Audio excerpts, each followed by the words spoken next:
Questions to the Minister for Infrastructure. Mr McCrossan is in his place. I call Orlia Flynn. Can call your question number 2, please.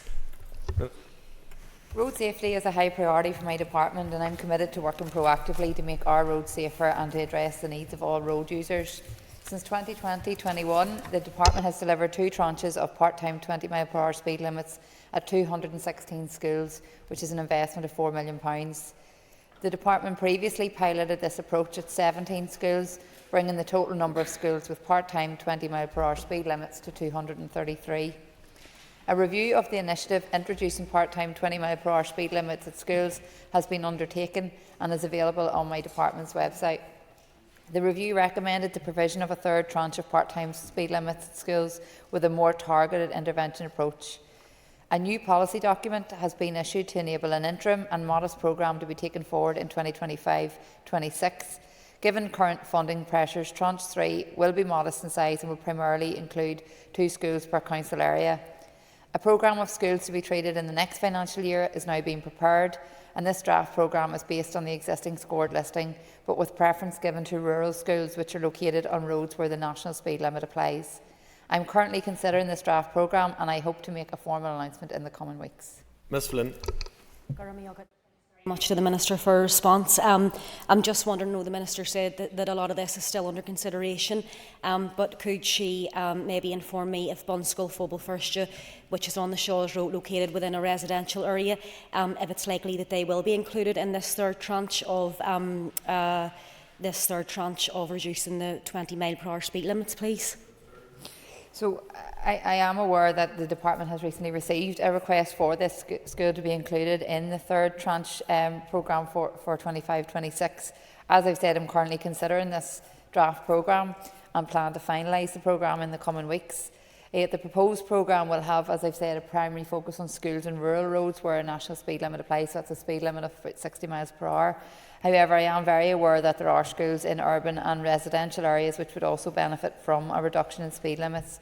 I've therefore asked officials to prepare a paper on the use of permanent 20-mile-per-hour speed limits, particularly near schools in predominantly residential areas and places such as town centres where there is a higher number of those walking, wheeling and cycling, and we have been looking at other jurisdictions where this is already in place and the success of that, and it has been shown to work and really improve road safety. So hope to be able to make further announcements on that in the time ahead. Stephen Dunn. I would like to welcome the confirmation that it will be progressed, and I would encourage the quick, swift rollout of that. Could the Minister provide an update just on exact timings of when these new signs will be in place? And would the Minister agree with me that the poor maintenance from your department can also compromise road safety in terms of signage, yellow lines, school lines outside schools faded, for example, that also can compromise road safety around our schools? I thank the member for his question. I suppose to say just in terms of timelines around when this will be introduced, as I've said, I'm currently finalising that draft programme of which schools will be included in the next tranche and hope to be in a position to make a formal announcement very soon. Following this announcement, formal engagement and consultation with the schools that have been selected in this tranche and other stakeholders will then commence. So that will form part of that timeline. In relation to school road markings and road safety signs around schools and other areas, I completely agree that it's important that they are kept refreshed and visible as they do impact on road safety. So where there are issues around signage or road markings that have faded or have become in disrepair, it's important that those are reported to the department, to your section office at the earliest possible stage so that they can be addressed as urgently as possible. Andrew McMurray.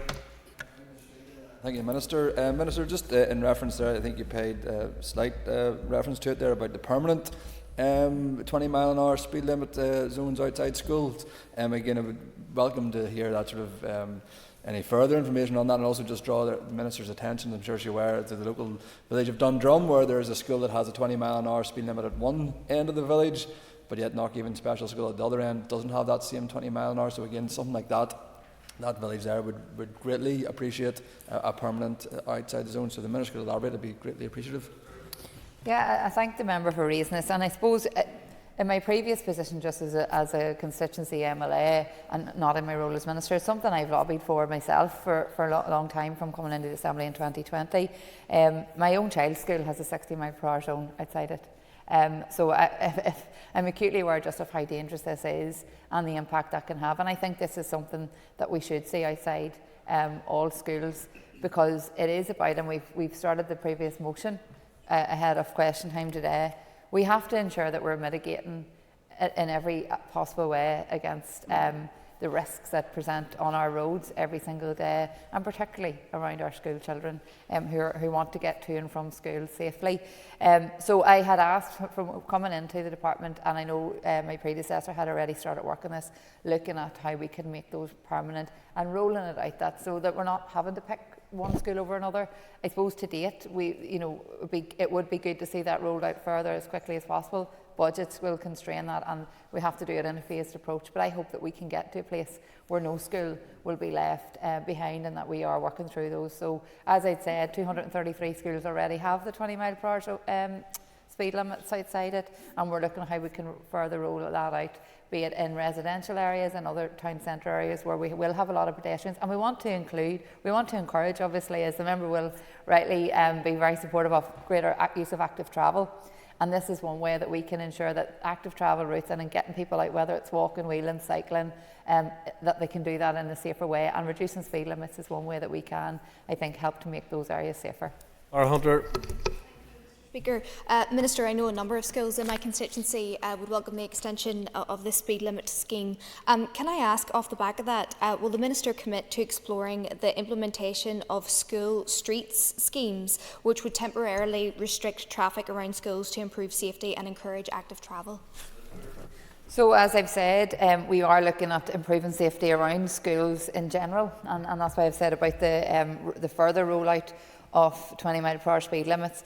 But included in that is in terms of our active travel delivery plan and how we are linking communities with schools and other facilities that are well attended, and that we want to encourage particularly our young people, parents, carers, families to be able to get there safely, whether it is walking or cycling, wheeling, whatever that may be. So some of the measures that designers are encouraged to consider including the provision of greater pedestrian priority at crossings in the vicinity of schools, as well as measures to discourage inconsiderate parking that can cause difficulties for those walking and wheeling. So we are looking at everything in the round, and the work includes the development of a toolkit of measures that can be implemented around schools to help with all of the things that members have outlined here today. So whilst we talk about the speed limits, that's not something that we are working through in the department in isolation. There's lots of other things that are part of that bigger delivery plan that we are working on right across the board. So that's within our urban centres and rural areas to try and encourage people to get out of cars, but to give them the safe option to do so. Declan Kearney. Minister. I'm pleased to advise that it is my intention to publish the new transport strategy to 2035 for public consultation in the coming weeks. In the past month, my officials provided a briefing to the Assembly's Infrastructure Committee in advance of finalising the text of the document. The drafting of text is now completed, and officials are undertaking the final tasks needed for the public consultation. Importantly, this includes measures to ensure the document is accessible for a wide audience, including those that use e-readers or other assistive technologies.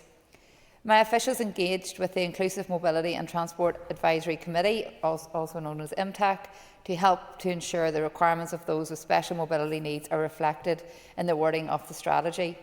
It's now equally important that we ensure the document itself is inclusive. Transport is fundamental to the growth and development of our society, influencing how we live, work and connect. A modern, efficient and sustainable transport system is essential for our future prosperity. This transport strategy is the beginning of a bold and necessary journey to ensure that our transportation system meets the demands of tomorrow while reflecting the values and priorities of our community today. I recognise that transport is not just about infrastructure, it's about the people who rely on it daily, and my commitment is to build a system that's safe, efficient and inclusive, ensuring that everyone, regardless of their location, their income or their ability, can access the opportunities they need to thrive. The transport strategy is an important first step, and I encourage people to engage in the consultation when it launches to help shape a transport system that works for all and safeguards the environment for future generations. Mr. Kearney. Minister, can I welcome the emphasis that has been placed within the strategy document on increased access for people with limited mobility and the overall approach towards inclusion. How will the strategy relate to local transport plans? So, as I've said, this has been a significant piece of work, and we are trying to ensure that it is totally inclusive of all the needs of our society. The transport strategy has a very important role in the preparation of the new suite of transport plans by providing the overarching strategic context, consistency and rationale for transport decisions. The strategy sets out the long-term vision and the overarching strategic goals for the region, whilst the transport plans are more detailed and spatially focused on specific areas and the demographics of those areas and the topography of those areas and how we can ensure these are equitable across the piece. Essentially, the strategy provides the why and the what, while the plan focuses on the how and the when. So I'm very excited about what these will bring, and I hope that members will be fully engaged with those when made available through your local areas, but also on the wider strategy piece. Philip Brett.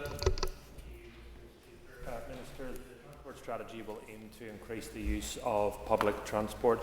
One of the key ways to do that is to provide a year-round late-night service from Belfast city centre, not just at Christmas time. The Minister last month met with stakeholders to bring forward a business case to deliver TransLink year-round late-night service. Could the Minister provide an update on that meeting?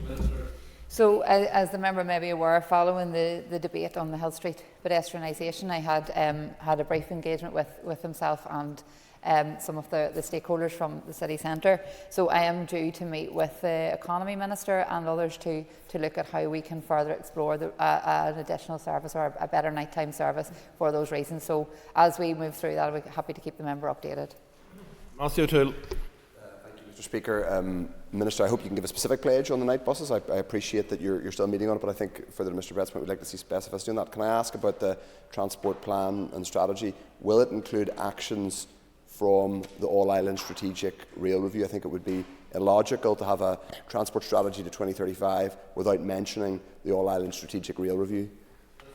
So the strategy acknowledges the recommendations in the All-Ireland Strategic Rail Review and the high-level timeframes that have been presented right out to, as the member will know, 2050.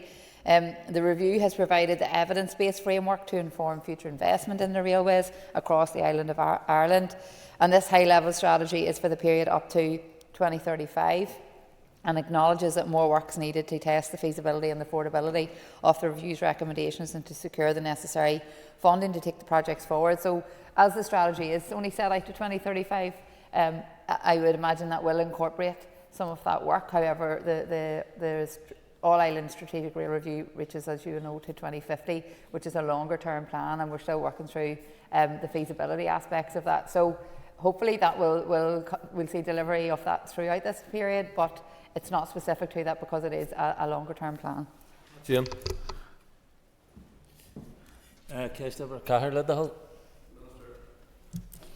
Following the introduction of the first residence parking scheme in the north on Rugby Road and College Park Avenue in Belfast, my department completed a review of the scheme and our wider approach to residence parking. Whilst the review found that the scheme introduced on Rugby Road has been generally well received amongst the residents of the area, it highlighted how other such schemes have been difficult to implement. Challenges to progressing these schemes have included the resource-intensive nature of continuous redesigns of potential schemes, as well as the inability to secure the appropriate level of consensus of local residents for a scheme to be implemented, a fundamental premise of the residence parking policy. As previously committed, my department is continuing to work on the development of the residence parking schemes already commenced in the Bogside and Derry and Ivy area in Belfast, and will give consideration to schemes in the vicinity of the new Ulster University campus in Belfast and the Magee campus. Following the publication of the review, there has been a significant level of interest for the establishment of residence parking zones across the north. Given the level of demand and ongoing budgetary and resource constraints, I've asked officials to expedite the development of an application process for demand-led schemes and an assessment process for all potential residence parking schemes to ensure that any requests can be appropriately considered.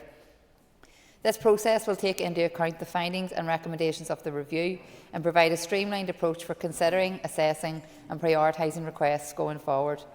I'm currently considering the officials' recommendations in relation to this, and it's my intention to make an announcement as to how future schemes will be assessed by my department in due course. Mr. Sheehan.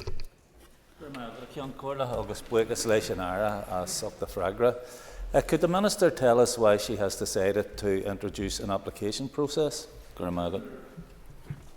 So, as I've said, the process of implementing a residence parking scheme is resource intensive, and as highlighted by the recent review, and given the significant constraints on budgets within the department, I must be sure that any scheme proposed for implementation is considered value for money. Before any residence parking scheme can be implemented, traffic and parking surveys are required to confirm the viability of the scheme, and a scheme needs to be appropriately designed to ensure it meets the needs of residents. My department has received over 305 requests for schemes, and given the significant level of demand, the surveying and designing of every request is not feasible. Therefore, there is a need to introduce an application process for demand-led requests, as well as an assessment process for all schemes to ensure that schemes can be assessed and prioritised appropriately going forward, so that those schemes that are actually viable and have the support of the majority of residents can be prioritised then moving forward, to ensure that we are using our resources in the best possible way. I'm grateful for progress on this issue. The Minister will know that there are areas in Belfast that absolutely lend themselves to schemes such as this, and I'm thinking immediately of Pasadena Gardens, for example, where bin lorries can't get down because of the parking, and Ballyhackamore is just a nightmare. Could I ask her, in light of this application process, what's going to be required for the process? What types of information are residents going to need to be forthcoming with, and what support can help to move things along? Yeah, and I thank the member for raising this, and I suppose in my own area I could probably share quite a lot of examples that are similar to those that you have highlighted. I think it is important that we have good quality evidence to show what works well, and in terms of that application process, as I've said, I'm kind of finalising that at the minute. There's a paper with me, and it's something to ensure that we are ensuring that those areas which are selected, and when we can move to implementation, have everything in place that we have the support of residents, that they are viable, and that the evidence provided shows that there is a real need for this. So that will vary from area to area. So the specifics of that will be available once we finalise the process. Justin McNulty. I thank the Minister for her answers thus far. Can the Minister outline her assessment of the merits of introducing a residential parking scheme or zone around Boat Street in Newry, or around Daisy Hill Hospital in Newry? Well, as I've said in my previous answers, there will be an application process. So any of those areas where the member believes that residence parking scheme would be suitable, I would suggest that he would encourage residents to apply for it through that, or through his constituency office, to look at that, because the department can then look at the specifics and the evidence that can be put forward to ensure that this can be considered appropriately. Deborah Erskine. Minister. As I have not taken decisions on the 2025-26 budget as yet, I am in the process of considering allocations, which will include road maintenance in line with my priorities, as well as the wider executive programme for government commitments and equality considerations, following closure of my department's Equality Impact Assessment consultation later this week on the 5th of June. I'm keen to get infrastructure right, and I recognise that the road network is a critical element of infrastructure that underpins and supports our society, economy and well-being. Indeed, it is used either directly or indirectly by almost everyone on a daily basis, and we all know the challenges in terms of keeping that network in good condition, and I know how important it is to the people we all represent. The well-discussed funding shortfall and the years of limited service have seen the condition of our roads deteriorate, and it's time we tried something different. That's why a new approach to road maintenance is one of my foundations. We need a new approach to how the road network is maintained, one that focuses limited resources in a way that balances safety and value for money.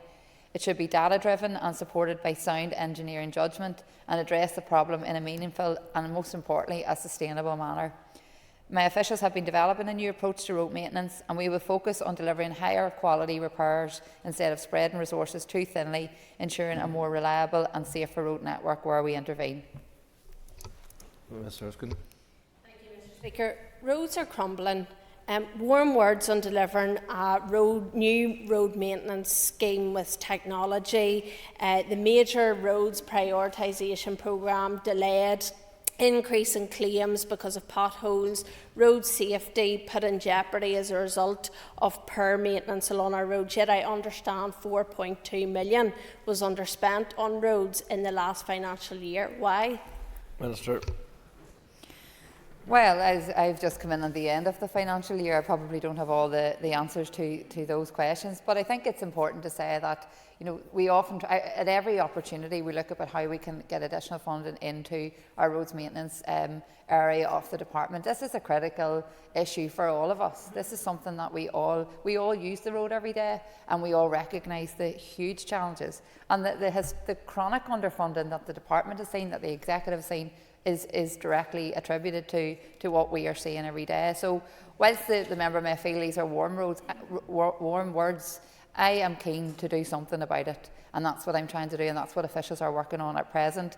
We can't magic money out of nowhere to try and do what's needed to do, in the same way that we have issues with our wastewater infrastructure, but we can't sit in our hands either. So we're looking at how we can find solutions that will help to create more sustainable road maintenance, so that we can move to what needs to be done next, without having to go back to the same areas time and time again, which we have seen, and we've all seen it as representatives and as citizens of this part of the island, that we are continually seeing the same roads having to be repaired. And is that cost effective? That's what we're looking at. How can we do it, make sure that it is better value for money, that it is more sustainable, that our roads are in a better condition for longer, until such times that we have a bigger budget, which would be ideal for us all. And I'm sure the members' colleagues in the executive would also like to see more money to be able to do what they want to do and what we need to do for all of our public services. Boyle. Minister for answers so far, but can the Minister provide some detail on the proposed road maintenance strategy?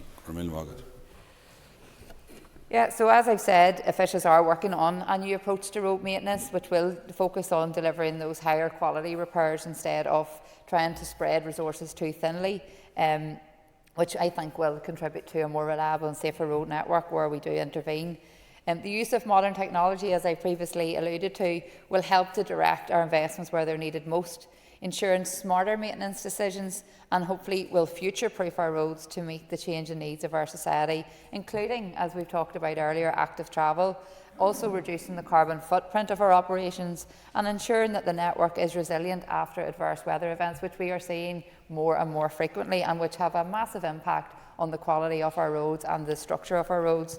So I look forward to ongoing engagement with everybody in relation to this.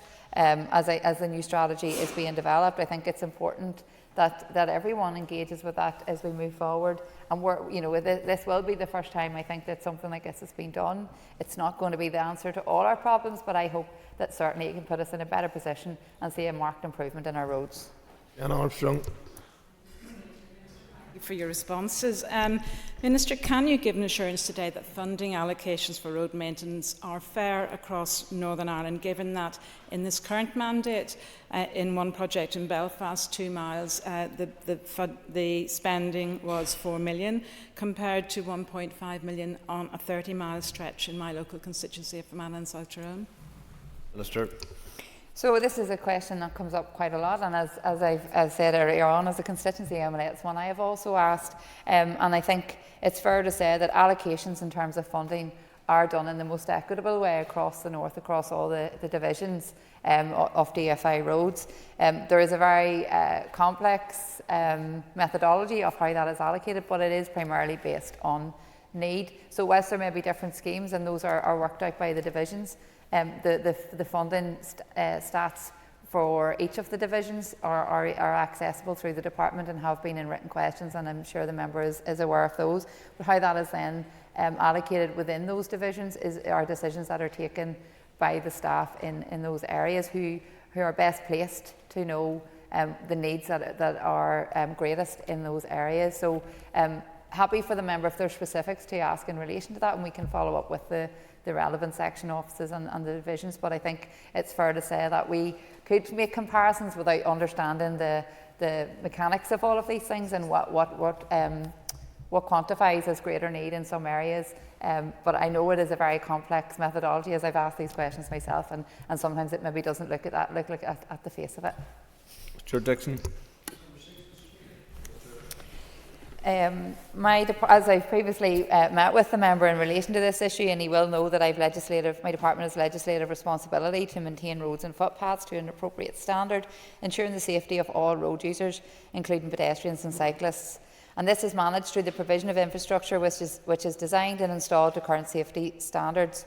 Substandard railings along the Shore Road, Newton Abbey, were identified for replacement due to their poor state of repair. The railings were adjacent to a combined footway cycleway, and the replacement railings were required to be increased in height to 1.5 metres in order to meet the minimum safety standards. My department was not required to consult with the public with regard to the routine parapet upgrade works at this location. However, my officials did consult with Antrim and Newton Abbey Borough Council with regard to the design of the new railings at this location and provided two options for consideration. Due to the additional cost associated with the bespoke design option, Council confirmed they were content to proceed with the standard railing option in August 2024. My department further highlighted the proposed scheme as planned works in their annual report to Council in November 2024. Mr. Dixon. For your answer so far, and indeed, Minister, thank you very much for meeting me on this issue. And as you know, we had the opportunity to express local concerns. You undertook to re-examine this unnecessarily overly engineered barrier, and in particular the chicken wire covering it, not only blocking the view but indeed causing further health and safety issues as a result of the wire on the fence. So will you be soon in a position to respond to the specific issues which I raised with you, and will it be possible to have that unsightly chicken wire which blocks the view of Belfast Lough for residents, commuters and for cyclists? Thank you. I thank the member for raising this, and indeed in response to the issues which he did raise, and I think it's fair to say he documented and showed me very clearly the key issues that he and his constituents have been concerned about. I spoke to officials and got some updates on why that had been done in the first place. So the wire mesh is an anti-climb requirement as prescribed within Design Standard CD 377, requirements for road restraint systems, which means nothing to you and I, I'm sure, or many of your constituents. So with that said, I had asked, could we look at removing that? Because I do recognise that the view of the loch has been restricted, but also in terms of the aesthetics of that area, which is beautiful, I think that there has been a real issue. So to ensure that we are continuing to meet safety standards, we have probably come to a bit of a compromise, which means that complete removal is not permitted under the standard, but my department is currently considering the removal of the wire mesh between the two uppermost rails, so it will potentially remain just on the bottom one. This would ensure that the views to the lochs are opened up while still providing the required safety intervention for cyclists and others who are using it on the top side. And I think just to mention as well, the member had mentioned to me in part of that discussion his concerns around those who are on the shore side of the railings and the potential for them if someone got into difficulties from getting out. So I've raised that with officials, and I hope that should we decide to move forward with this proposal, that will be a welcome compromise and something that will address the needs of everybody involved. Neil McAllister. Please. Minister. Since the Belfast Cycling Network Delivery Plan was published just over 3 years ago, significant progress has been made on many of the short-term schemes within the plan. A scheme on Lagmore Avenue is currently in construction, and West Belfast Greenway Phase 1A is programmed to commence in early autumn. Work is also ongoing on the upgrade of existing pedestrian and cycling facilities on Stranmillis Embankment, and this work will include a new pedestrian crossing to improve the facilities to improve the linkage between the embankment, Queen's PEC and Botanic Gardens. Environmentally friendly street lighting has been installed on the urban section of the Comber Greenway, and Belfast City Council have led delivery on sections of Fourth Meadow Greenway and Lagan Gateway. Design work is substantially complete on a further 4 schemes. These are currently at various stages of the statutory process required to legislate cycle routes before construction can commence. Design is ongoing or due to commence on a further 8 schemes, and officials are working to bring a number of these forward for public engagement later this year. Prioritisation of future schemes within the Belfast cycling network is also being considered by my officials, taking into account the emerging Eastern Transport Plan, which I spoke about earlier, and other significant changes that have occurred in Belfast in recent years, not least the relocation of Ulster University and the increased numbers of students we now see living in the city centre. Moving on to topical questions. Mark Durgan. Minister confirm if there will be an increase in public transport fares this financial year?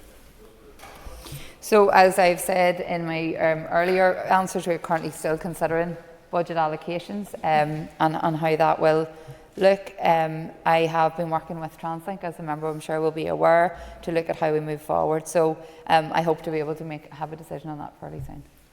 Mr Durkin. Thank you, Minister, for that answer. Minister, your party colleague, Dr Keith Archibald, when Finance Minister, stated that fare hikes were earmarked as a means of getting more income into executive coffers this year.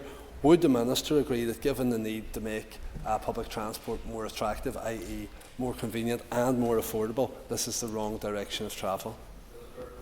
Well, there's lots of things we could look at and say that they will bring income into the executive budget. That doesn't mean that we're going to do it. And we have to look at everything in the round. And I think that the Finance Minister doesn't make those decisions. So to say that doesn't mean that that is the direction of travel. However, I do recognise that part of the role that I have and part of the work that I'm doing, which is a priority for the department, is about encouraging people onto public transport. And it is something that I am very cognizant of when looking at any decisions to increase any fares. So with that said, as I've said, I will be making a decision this very soon. But I am cognizant of all of the things that we are trying to do and what would potentially go against that. David Honeyford. Mr Speaker, staying on public transport, and I look forward to the Knockmore rail line feasibility study in the next couple of weeks. But another issue in Lagan Valley for myself for the upgrade is Moira Park and Ride, and we're seeing a delay in delivery there. Can the Minister give us an update on the delivery of Moira Park and Ride and the reason for that delay? I thank the member for this question. As he will know, in October 2024, my department issued a letter of offer for £6.6 million to TransLink to provide 466 new car parking spaces with safe and convenient links to the Moira train station. The project will also deliver 23 new disabled parking spaces, along with secure cycle parking, CCTV and lighting. Combined with the 89 currently at the station, this will make a total of 578 parking spaces. Work will commence on site later this month and is expected to be completed in full by September next year. So in terms of the delays, I'm not aware of the detail on that, but happy to come back to the member with that, because I know that it's due to start now in the coming week, so that's hopefully a good news story. Mr Honeyford. Thank the Minister for that. That is really, really good news that's starting. But DFI roads have failed to address the issue and the urgent need of upgrading the junction on the A26 as you turn in towards the station, and also street lighting from the station towards the village. Will the Minister ensure, as part of that scheme, that the upgrade of Moira Station will include both those, that the street lighting for those walking to the station is included, and as a safety upgrade on the main A26 Nuts Corner to Moira Road? Thanks. Minister. Okay, so I'm not aware of that being part of the development. What I can do is speak to officials on that to see if there's any plans that are part of that kind of broader piece of work, and we're happy to come back to the member in relation to that, because I do recognise we obviously are trying to attract more people to use the park and ride and then subsequently use the public transport in that area. So if that is going to look like an increase in traffic volumes in that area, then this is certainly something we should be considering. Orly Flynn. Mr Speaker, can I ask the Minister for an update on the suicide prevention measures at the Divis and Clifton Street areas in Belfast, please? Minister.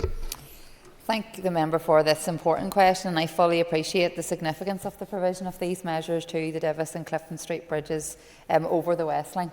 I can confirm that my officials have been finalising the detailed design, contract documents and business case for this scheme at an estimated investment of £1.8 million. It is a significant investment, and as everyone is aware, budgets in this current year are once again overstretched. However, I will be endeavouring to allocate funding to try and get these schemes that are so important for the local communities pushed forward. And I recently met the mental health champion, Professor Siobhan O'Neill, in relation to how we can provide greater safety on bridges for these reasons. So it's something that I am very aware of, and I thank the member for bringing this forward. Ms Flynn. Thanks very much. I thank the Minister for her response and for her efforts in trying to get these suicide prevention measures hopefully delivered. It might be hard to answer this question, but does she have any sense of a timeline, given the £1.8 million funding that's required for it? Does she have a timeline when these barriers might be erected? Minister. As I've said earlier, as we're still finalising the budget allocations, I would hope that following on from that process, we can look at what those timelines will look at and ensure to keep the member updated in relation to that. Trevor Clark. Mr. Speaker, can I ask the Minister, in light of the recent judicial reviews, including that of the High Court ruling of Duff versus Causeway Coast and Glens, and the Lady Chief Justice comments about the importance of adhering to planning policy and climate change commitments, what assessment that the Department has made for the implications for the ARC21 proposals in the Hightown Road? Minister. Well, like everything that we are seeing on the back of the Climate Change Act, there's lots of things that have to be taken into consideration. The recent A5 case is another example of that. So, like with all of those issues, where we need to take it further, make further consideration and amend or try to address them, there are things that we can, we will be doing as required. Mr. Clark. That particular application has been in the system for some years now, and given there's been many various decisions made on by successive ministers, will you play politics with it like other ministers, or will you go be adhered to the planning policy and that of your officials? Well, I don't play politics with anything. I suppose what I'm doing is what's best for the people that we all represent, and that's what I endeavour to do on all of these issues. Minister, can I have an update on the introduction of the Water, Flooding and Sustainable Urban Drainage Bill? Yeah, so the drafting of the Water Sustainable Drainage and Flood Management Bill is complete. I tabled the bill for discussion at the executive meeting of the 29th of May. Some debate took place over certain aspects of the bill, but I hope to secure executive approval for its introduction at the next meeting on the 5th of June. This legislation is a major step forward in helping us meet the challenges in how we manage, use and treat our wastewater infrastructure, our wastewater resources, future-proof the system and get on a path to recovery from years of historic underinvestment. With 7 key policy areas, it forms an integral part of my 3-pronged approach to deliver a better water and wastewater infrastructure system to meet the needs of our growing population and adapt to changing weather patterns. The bill will expand hosepipe ban powers and allow my department to issue future guidance on sustainable drainage systems. It will also provide grant-making powers for homeowners at risk of flooding. Other powers allow NI Water to adopt private drainage infrastructure constructed prior to 1973. It will enable NI Water to repair drainage miscommunications and to recover costs, enable registration of Article 161 agreements on the Statutory Charges Register, and allow my department to make certain regulations for flood management and drainage purposes. Ms Dillon. Thank you, Minister, for that. It's very comprehensive, but you've kind of touched on this, but can you explain how important the bill is to your approach to upgrade our wastewater infrastructure? Minister. Yes, well, as we've talked about quite a lot in this chamber, here in the north we have seen underinvestment in the water and sewage infrastructure for decades. Capacity issues caused by that underinvestment can constrain and does constrain the development of housing and businesses and can potentially harm our natural environment. To counter this, as I've said, the 3-pronged approach that I'm taking involves seeking to secure additional funding from executive colleagues, consultant and developer contributions to help fund wastewater infrastructure and bringing forward this bill. The bill is important in enabling my department to manage valuable water resources, and as such I believe it should be given the utmost priority. As I've said, I've submitted the bill to the executive. We did discuss it last week and I really hope that we can get agreement on that as soon as possible to enable me to introduce it to the Assembly. Andrew McMurray. Mr. Speaker, and thank the Minister for the answers thus far, and it's been referenced maybe in a previous question, but can the Minister outline the main indicators her department uses to allocate resources and apportion budget for road repairs and resurfacing? Minister. So, as I had mentioned in my previous answer to Diana Armstrong, this is a very technical methodology, so I don't intend to go through the detail of how that is worked out, but I have spoken to officials and I've had answers from officials in relation to written questions and other members' questions on how that is worked out. So we can get a more detailed answer for the member. However, as I've said earlier, this is a needs-based approach and it's looking at where the greatest need is. That also factors in those roads which carry the greatest volume of traffic to ensure that they are repaired quickly as well, and different priorities given to different levels of disrepair that is required. So, but happy to get further information if that would be useful to the member in terms of the exact way that is looked at and considered to hopefully, as it has helped me to understand better how those allocations are made. Mr McMurray. Thank you, Mr Speaker, and yes, thank you, Minister. I would appreciate that. Just coming on from that, a needs-based approach, Newry, Morning Down District Council in South Down has the largest number of road surface defects of all local government districts and the worst ratio of defects to road length, and these have both worsened over the past year. Can the Minister reassure my constituents that they will notice and they will see noticeable improvements under her department's new road maintenance strategy? Minister. Well, that is certainly the intention, and I mean, as you've said, I have looked at even the allocations for the various divisions, which probably cross some of the areas that the member has alluded to. And I suppose, just given what you've said, sometimes the amount allocated doesn't necessarily reflect the level of work that's done. So those divisions, which probably look at Southern Division, for example, has one of the higher allocations, but which will cover part of the area, if not all of the area that the member has mentioned. So. That also tells that the need is significant and continues to be significant. So whilst we can look at who gets the biggest portion of the pie, it still doesn't go far enough. So the overall budget itself doesn't go far enough, which is why we're looking at a new road maintenance strategy to try and address this in a more cost-effective way that hopefully, that is what I hope to see from this, that all of our constituents will see the difference and that we can get longer lasting, more effective results from what is being delivered to ensure that all our road networks are made more reliable and safer for everybody and all that use them. Sugden. Minister, is there any discretion in policy or legislation to repair roads that are not in public ownership but have a significant public use and are causing damages to cars with no right of redress? So, as the member may be aware, this issue around unadopted roads is an ongoing issue, and we're seeing this particularly across whether it's retail parks or whether it's housing developments. And I have many examples in my own constituency, so I can share the frustrations.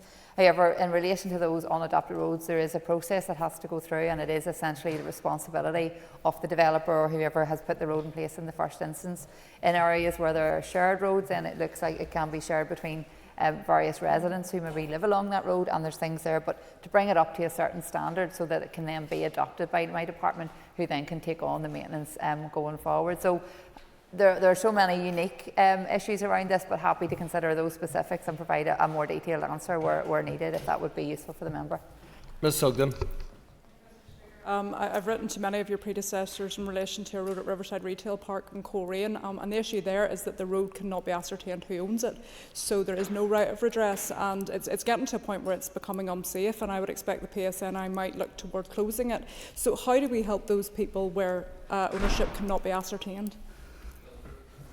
So again, it's a very difficult one, because essentially the policy is that where the road is not adopted by the department, we cannot take control of that. And I suppose when we're talking about best use of public money, that is an issue, because there's all sorts of issues that can arise from that if we were to intervene. And given the funding constraints in itself, that is also challenging. In terms of that specific, I don't really know the answer to it, because if there's no one who has responsibility, I'm not sure of the specific, as in, is it within the retail park, is it outside the retail park? Happy to look at it again if we could maybe get some clarity around that, because I know essentially, and I'm speaking from experience in my own constituency around the retail park in our area, it's the developer or the owner of the park itself who has responsibility for those issues. However, if there's no one in place to do that, then we could potentially look at what other options may be available and can come back to you. Okay, we're going to move on to questions to the Minister for Justice. May I call Colin McGrath?